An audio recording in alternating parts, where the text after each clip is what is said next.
Hello friends, आपका हमारे नए चैनल एक्सप्लेनेशन में बहुत बहुत स्वागत है। फ्रेंड्स, हम सभी ये जानते हैं कि हमारी पृथ्वी पर टोटल 7 कॉन्टिनेंट हैं। कौन कौन से हैं? उत्तरी अमेरिका, दक्षिणी America, Africa, Europe, Asia, Antarctica और ऑस्ट्रेलिया। जनरली यूरोप और एशिया को एक ही कॉन्टिनेंट माना जाता है क्योंकि इनके बीच में कोई बड़ी वाटर बॉडी इन्हें अलग नहीं करती है, इसलिए हम इसे यूरेशिया भी कहते हैं और यूरेशिया के पार्ट हमारा भारत है। फ्रेंड्स, लेकिन अब क्या हुआ है? अब हमारे ज्योग्राफर और साइंटिस्ट ने एक ऐसे लैंड की खोज की है जिसमें 8वां कॉन्टिनेंट बनने की सारी खूबियां मौजूद है। हाँ फ्रेंड्स, एक ऐसा लैंड जो हमारा 8वां कॉन्टिनेंट बन सकता है, जिसका नाम उन्होंने रखा है जीलैंडिया। फ्रेंड्स, हम ये देखते हैं कि इसमें कौन कौन सी 4 खूबियां होनी चाहिए एक कॉन्टिनेंट बनने के लिए किसी भी लैंड को। देखिए फ्रेंड्स, पहली तो ये कि वह अपने आसपास के जो उसका सराउंडिंग एरिया है, यानी कि जो ओशियनिक फ्लोर है, उसके आसपास ओशियन है और उसका जो ओशियनिक फ्लोर है, फ्लोर से वो ऊंचा होना चाहिए। मतलब कि ओशियनिक फ्लोर से कॉन्टिनेंट जो है वो लैंड ऊंचा होना चाहिए और ये खूबी इसमें मौजूद है। दूसरी बात ये कि वह 3 प्रकार की रॉक से बना होना चाहिए। मतलब कि उस पर 3 प्रकार की रॉक्स पाई जानी चाहिए, जिनमें से एक है हमारी sedimentary rock. Sedimentary rock friends erosion से बनती है और दूसरी है इग्नियस रॉक, जिसको हम हिंदी में आग्नेय चट्टान भी कहते हैं। आग्नेय चट्टान जो होती है वो लावा के ठंडा होने से बनती है।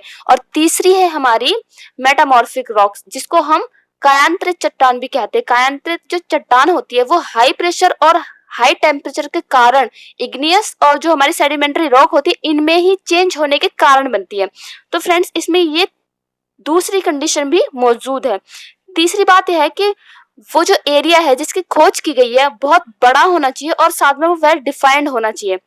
फ्रेंड्स, अगर बड़े की बात रही तो फ्रेंड्स ये बहुत बड़ा है। इसका जो एरिया है वो है लगभग वो more than 49 lakh square kilometre है, जो हमारे भारत से बड़ा है। तो इसमें तीसरी जो कंडीशन है वो भी पूरी करता है ये।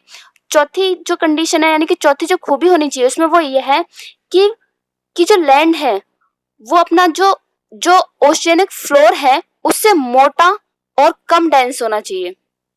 समझे फ्रेंड्स? कि जो जो ओशियनिक फ्लोर है उससे वो जो लैंड है वो मोटा होना चाहिए और साथ में कम डेंस भी होना चाहिए। वैसे फ्रेंड्स, जो हमारा ओशियनिक फ्लोर होता है वो बेसाल्ट से बनता है और जो हमारा कॉन्टिनेंटल फ्लोर होता है वो बनता है हमारा ग्रेनाइट से। इसलिए बेसाल्ट जो होता है वो हैवी होता है ग्रेनाइट से। फ्रेंड्स, साइंटिस्टों के अनुसार इसमें ये सारी चारों खूबियां मौजूद हैं, तो ये हमारा 8वां कॉन्टिनेंट हो सकता है। एक खास बात इसमें यह है कि इसके तटों पर, यानी कि इसकी जो तट रेखा है वहां पर अरबों खरबों के जीवाश्म यानी कि फॉसिल होने की संभावना है। फ्रेंड्स, ये फॉसिल क्या होते हैं?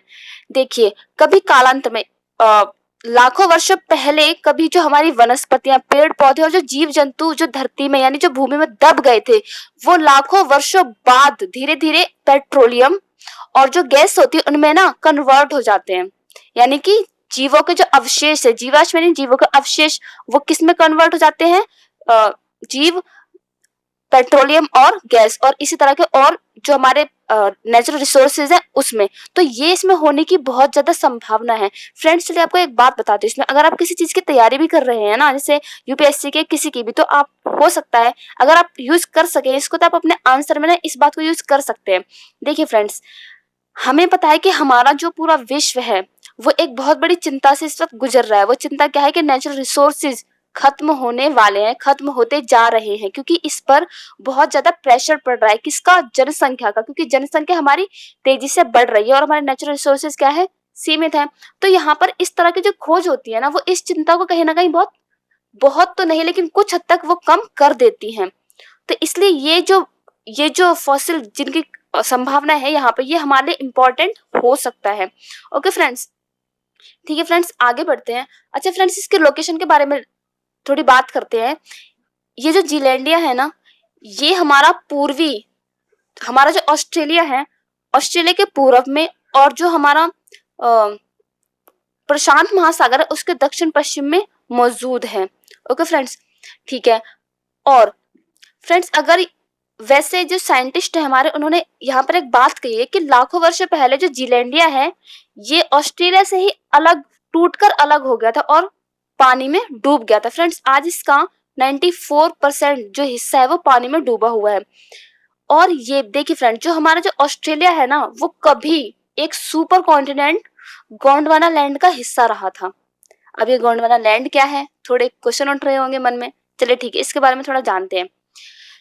देखिए फ्रेंड्स, जो हमारी 19वीं शताब्दी है, यानी कि 1914 के आसपास ना, एक बहुत ही प्रसिद्ध ज्योग्राफर हुए थे जिनका नाम था अल्फ्रेड वेगनर। ये जर्मनी के थे। इन्होंने एक बहुत ही प्रसिद्ध सिद्धांत, एक बहुत प्रसिद्ध थ्योरी दी थी जिसका नाम था कॉन्टिनेंट ड्रिफ्ट थ्योरी, जिसको हिंदी में हम कहते हैं महाद्वीपीय विस्थापन सिद्धांत। इस सिद्धांत के अनुसार फ्रेंड्स, ये जो 7 कॉन्टिनेंट जो हम आज देखते हैं, ये कभी इकट्ठे थे, यानी कि ये कभी जुड़े हुए थे आपस में। इसको उन्होंने नाम दिया था पैंजिया। अल्फ्रेड वेगनर ने, जब ये सारे जुड़े हुए थे, इसको इन्होंने क्या कहा था, पैंजिया का नाम दिया था। और जो आज हमारे जो महासागर है, जो अलग अलग जो फैले हुए, ये कभी ये जो पैंजिया है, इसके चारों तरफ ये महासागर फैले हुए थे। एक ही महासागर था, इसका नाम इन्होंने रखा था पैंथालासा। फ्रेंड्स, आगे जाकर कार्बोनिफेरस काल में, फ्रेंड्स इस बात को नोटिस करना कि आगे जाकर कार्बोनिफेरस काल में ये जो पैंजिया है, ये डिवाइड हो गया 2 पार्ट्स में। कुछ रीजन रहे थे, कुछ बल काम कर रहे थे इस पर, जो ये डिवाइड हुआ 2 पार्ट्स में। एक का नाम था गोंडवाना लैंड और एक का नाम था अंगारा लैंड। फ्रेंड्स, गोंडवाना लैंड के जो हिस्से थे, आज का उत्तरी अमेरिका, दक्षिण यूरोप, लॉरेशिया, ये सभी अंगारा लैंड के हिस्से थे। और जो गोंडवाना लैंड था, जो उसका दूसरा पार्ट था, इसमें भारत, ऑस्ट्रेलिया, दक्षिण अमेरिका, अफ्रीका और अंटार्कटिका शामिल थे। ओके फ्रेंड्स, तो हमारा भारत भी किसका हिस्सा था कभी, गोंडवाना लैंड का, और ऑस्ट्रेलिया भी किसका हिस्सा था, गोंडवाना लैंड का। तो फ्रेंड्स, आगे जाकर लाखों वर्षों बाद ये जो ऑस्ट्रेलिया है, ये फिर डिवाइड हुआ जीलैंड। जो आज जीलैंडिया है, वो हिस्सा इसका टूट गया और पानी में डूब गया, जो आज हमारे सामने जीलैंडिया के रूप में बाहर आया है। तो फ्रेंड्स, आज की वीडियो में बस इतना ही, और मैं आशा करती हूँ कि आपको ये वीडियो पसंद आई होगी। अगर